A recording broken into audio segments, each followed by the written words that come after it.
Hello and a very warm welcome back to the garden and to our very cluttered and messy solar tunnel. And a new growing season is fast approaching, so I really need to prioritise clearing up and getting this all ready for a load of seed propagation. Now, something I feel every gardener experiences is feeling overwhelmed. And before, I would quite often feel overwhelmed if I had a big task like sorting this out. But last year I learnt the hard way, where I had way too much going on, and it really made me think about how to best deal and cope with overwhelm. So in this video I'm going to give you a load of ideas so you can prevent feeling overwhelmed this growing season and focus on the fun and the joy of being able to grow your own food. It's really convenient that I can film this video undercover because constant showers today. But here's just an example of a job that needs to be done. These served us well, but the wind has pushed on the trellis and kind of caused these to snap. But they're over 20 years old, so they've kind of rotted anyway. So this is a job that needs to be done, but overwhelm happens when loads and loads and loads of jobs keep building up. So you've got to keep on chipping away. But sometimes you don't know where to start when you feel overwhelmed. So something that works for me really well is to do some kind of grounding exercise where I don't really have to think, just do. And this usually involves something that's pretty passive. And for me, that's a bit of tidying up or some weeding. So today, with tidying up the solar tunnel, I can really ground myself, but at the same time, even though I'm not thinking much, I'm getting a lot done.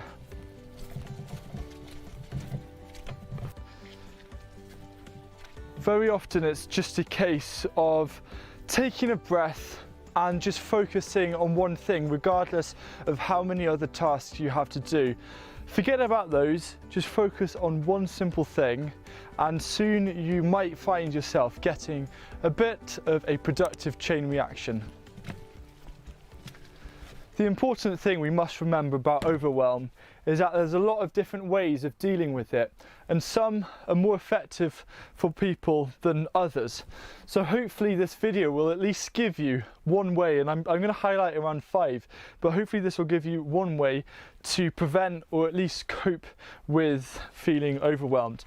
And the first strategy, which I absolutely love, is called it's kind of picking the low-hanging fruit. So the easy, quick wins. And this is really important because it's about tricking the brain. Usually, if you look in the garden, you find that you'll have a lot more bitty jobs than large jobs.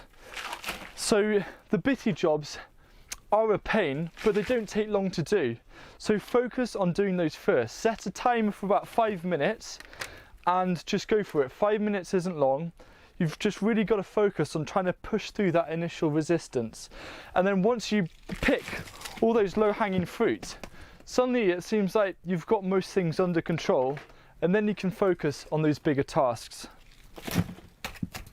Another strategy, which is my personal favourite and what works for me, and may seem a bit counterintuitive to the previous one of picking all the low-hanging fruit, is trying to target the bigger tasks first, but by turning the bigger tasks into lots of small tasks. So this is really what I mean about different strategies working for different people. Usually if I see a big task, I will feel overwhelmed, and because I know it's going to take a lot of time and I've got to find the time rather than itty bitty tasks which might take about 5 minutes. So the way of dealing, or the way that I deal with a big task, is splitting it into lots of small, really easy attainable tasks. So say if it's clearing the solar tunnel, I will write down a list of goals, so a to-do list. So the first one is sort out the trays here, that's one. Next one, take down this structure. Next one, maybe put compost over the other raised bed, and then clear the potting area. So I can turn this into a list of about 8 tasks rather than just one, which is clear the solar tunnel. And what this does is you keep that to-do list close by and you start crossing off those little tasks, and you trick your brain into feeling that you're being a lot more productive rather than waiting right at the end to cross off one task. And I think that that is, for me anyway, a brain hack that works really effectively. The third strategy that works really well, especially if you're in an allotment or quite a suburban or urban area, is to try and garden with somebody else. I can't stress how much easier it is to focus and tackle jobs when there is another pair of hands helping you.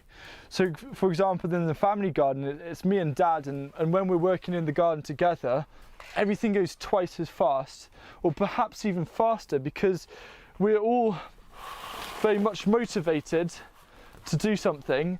But if one of us isn't feeling motivated, we can pick the other one up, and that is such a help. Now, if you don't already have someone to garden with, try and find someone in your area. So you can ask your local gardening club, or just see if there's a local gardener nearby, and turn it into a bit of a social event where simply maybe twice a month you rotate, and one day you'll go over to their garden and help them out for a Saturday morning, and then the next Saturday swap round and turn it into a nice fun event, chat about things. But you can help hold each other accountable, because sometimes for a lot of gardeners it's quite lonely. So by having someone who you can grow with and hold each other accountable and feel like you've got support for those bigger jobs, or perhaps you've suddenly got overrun by weeds, suddenly it feels like you can cope a lot more and you don't have to stress. If you're finding it really tough to search for a fellow gardener to do that once a month or twice a month accountability and helping each other out on a particular day, which is something you should really try and put a lot of effort in to begin with, because you get so much return from it. But a second kind of alternative is to simply make more use of the time when you are in your garden. So very often, if I'm gardening by myself, I'm simply going to have my earphones on and get on with tasks whilst I'm listening to an audiobook, or I'm catching up with one of my favourite podcasts. And it makes me feel a lot more productive, because in a way I'm killing two birds with one stone. I've got other voices around me, but I can also get a lot done in the garden.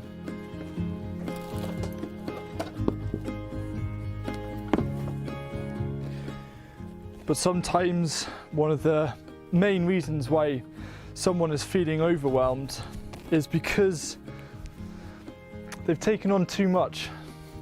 And it's very understandable. You know, we can get so excited, and when you get an allotment, for example, you think, oh my gosh, all this space, but then you don't know where to start and you take on too much, and then nothing is quite efficient when something is scaled too quickly, like a business. A lot of businesses fail because they grow too quickly, and slow and steady does definitely win the race in the long term.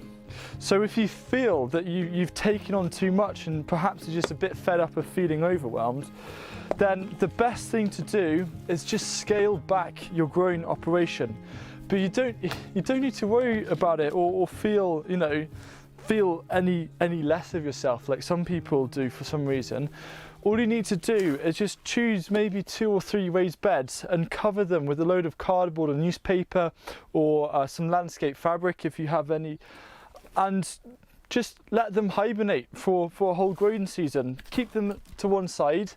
They're not going to grow any weeds because they're covered, and just focus on just stepping back a bit and rebuilding your confidence and your understanding on how much time things take.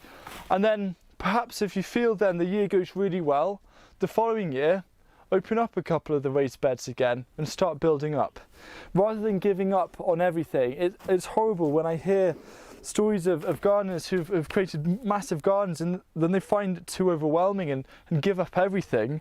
I think that's tragic. All you need to do is just maybe halve or just a third of the operations that you're doing, and then have a growing season where you can really enjoy the actual growing, not feel stressed out or overwhelmed, and start to build up again.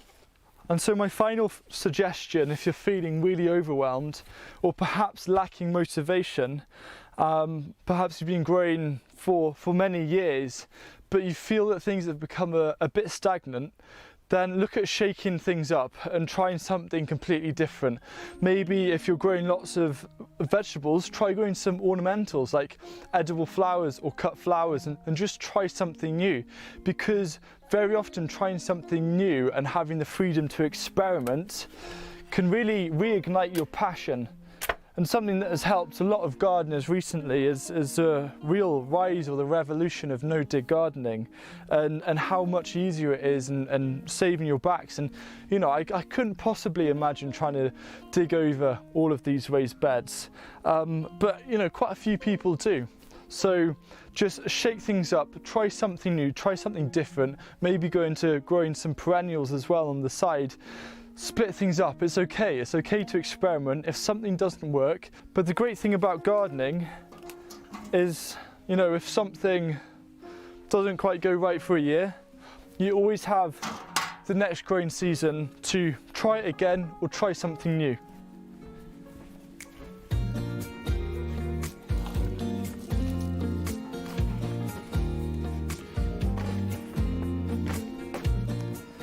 Remember, it's perfectly natural to feel overwhelmed, and I believe almost every gardener will experience it, and I'd be surprised if there are gardeners who have never felt overwhelmed. It's just part of it, and everyone feels overwhelmed in different parts of life. So just embrace it and remember that you're not going to be feeling alone, and hopefully these tips have given you some ideas on how to cope with overwhelm or how to prevent it in the future.